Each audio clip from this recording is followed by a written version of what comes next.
Gagawa tayo ng Oreo cookie sandwich. And yes, hindi natin ibibake sa oven dahil lulutuin natin sa frying pan. Ito ang ating mga sangkap. Meron tayong all-purpose flour, unsalted butter or margarine, white sugar, baking soda, salt, egg, vanilla essence, chocolate chips, and Oreo sandwich. At magdagdag kayo ng extra chocolate chips para sa pang-toppings. So, ito yung Oreo na ang flavor ay red velvet at meron siyang cheesecake flavored cream. So, ayan. So, yung cookie niya mismo ay kulay red. At yung amoy niya ay may pagka cream cheese. Titikman natin yung cookie lang muna.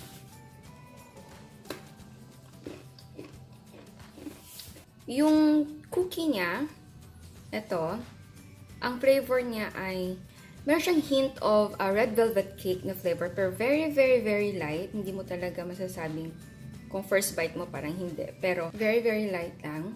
And then, yun nga, may typical na cookie sandwich. Tapos yung cream niya, yung cream cheese flavor, hindi naman ganoon ka-strong. Parang very konti-konti lang. So, parang okay lang siya. So, kung kakainit na siya together,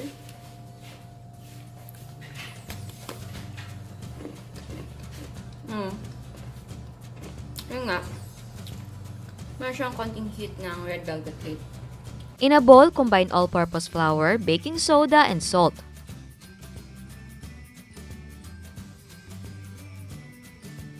Sa ating mixing bowl naman, i-combine natin ang softened butter and sugar. And yes, pwedeng gumamit ng brown sugar. Combination ng half cup ng brown sugar and 1/4 ng white sugar. Gamit ang mixer, i-mix natin until smooth.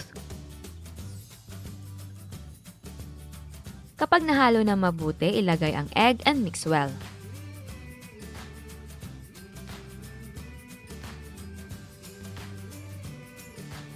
Ilagay na din natin ang vanilla essence and mix well.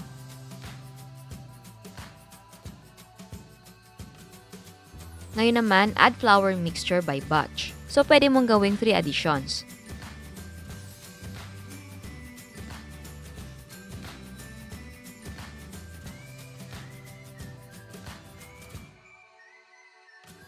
And then, i-fold natin ang chocolate chips sa ating cookie dough.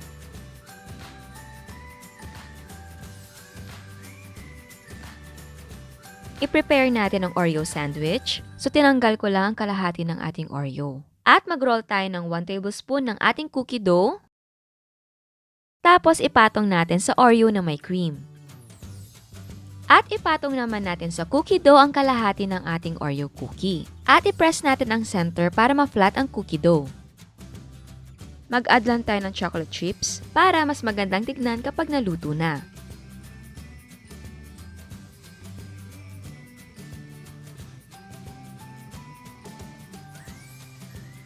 Ulitin lang natin ang mga steps para sa natitirang cookie dough.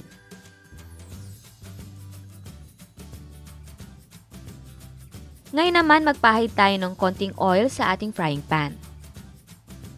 At ilagay na natin ang cookie dough sa ating frying pan. And yes, ang recipe natin ay pwedeng i-bake sa oven.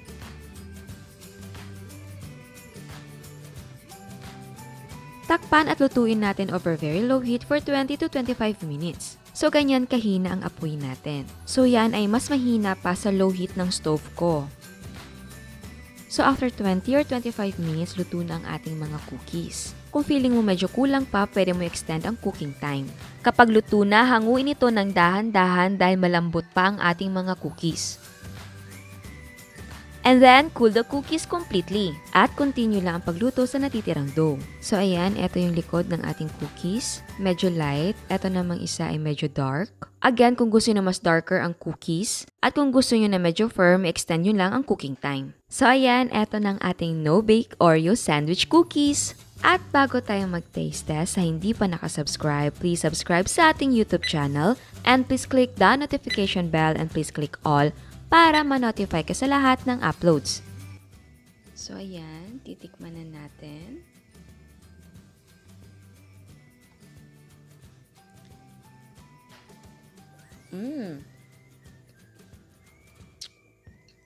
Ang ganda ng combination nila.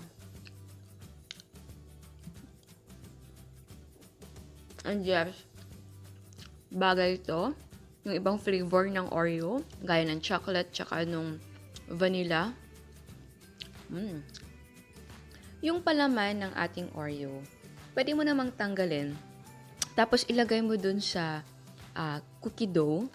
Pero kasi sa akin, parang gusto ko na equal yung contribution ng palaman. Kaya hindi ko siya tinanggal dun sa mismong sandwich. Kaya nasa inyo yun kung ano yung gusto nyo. Pwede nga siguro mag-add kayo ng cream cheese kung gusto nyo. So yeah, uulitin ko siya pero ibang flavor naman kasi may reunion kami. So baka sana magawa ko ulit kasi walang malulutuan doon. I mean, syempre iba talaga yung kitchen mo. Yeah, malayo kasi yun. Magta-travel kami ng siguro mga 5 hours. Hindi ko lang alam. Hindi ko lang alam kung mahirap naman siguro kung dadalhin ko yung gamit ko. Pero yeah, siguro gagawa ko dito sa bahay. Tapos dalhin ko na lang. I'll try the chocolate na Oreo and the vanilla cream filled na Oreo. Tsaka siguro ito din para maraming variety, maraming pagpipilian. Ang ganda kasi tignan. Kasi gagawa ako ng dessert na station. So, ang plano ko isa to. Kasi diba ang ganda na merong Oreo sandwich talaga.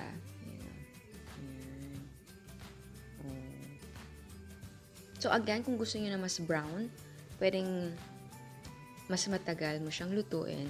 Pero syempre siguraduhin niyo talaga na mahina yung fire ninyo kasi baka umitim, ma-overcook. So yeah, I hope nagustuhan niyo yung idea. Ganda, no?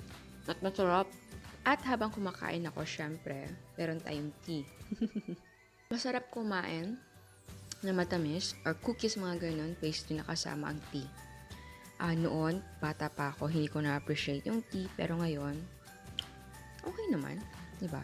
And nga pala, mas masarap siyang kainin kapag kinabukasan, or not, kasi gabi na ako na tapos magluto. So, sabi ko, bukas ko na siya kainin. So, for me, mas okay yung texture, lasa, kapag parang kinabukasan mo na siya kinain. Well, that's for me. So, ayan. Sana nagustuhan nyo. Ciao! At eto naman ang mga prices ng ating mga sangkap. Ang nagawa natin ay 24 pieces. Ang cost per yield ay 7 pesos and 23 cents. Pwede mo ibenta ng 12 to 15 pesos ang isang piraso. And again, ang selling price ay magdidepende kung magkano ang presyo ng sangkap sa inyo. At bago ako magpaalam, meron another dose of inspiration. Eto ang Oreo mousse ni Miss Mariel, kasama ng kanyang baby.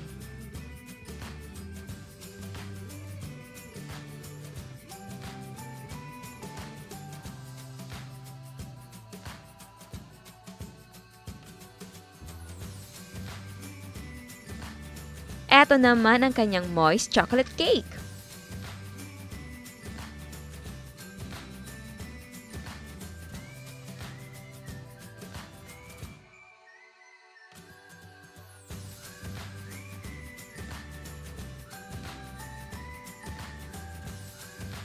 Ube Halaya by Miss Mary.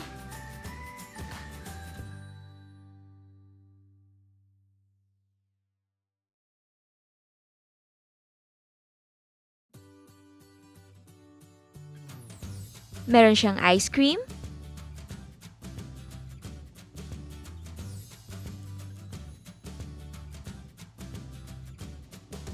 At meron siyang mga cakes. Kainggit naman, ang daming handa ni baby. Nakakamiss din pala, no? Yung bang nagbe-birthday ka tapos ang daming mong handa. Kasi ako ngayon na nagkakaedad na, kapag birthday, mas gusto ko na lang kumain sa labas. Kasi siguro sa preparation, no? Medyo nakakatamad na rin. Pero parang masarap yung feeling na may handaan sa bahay. Siguro next time.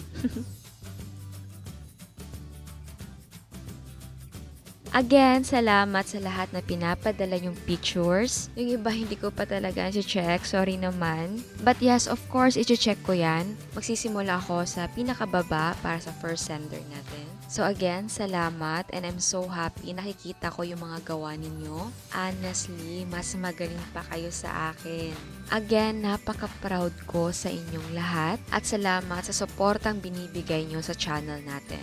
At sa mga hindi pa nakasubscribe, please subscribe sa ating YouTube channel and please click the notification bell and please click all para ma-notify ka sa lahat ng uploads. And please don't forget to like our Facebook page and follow us on Instagram. Thank you!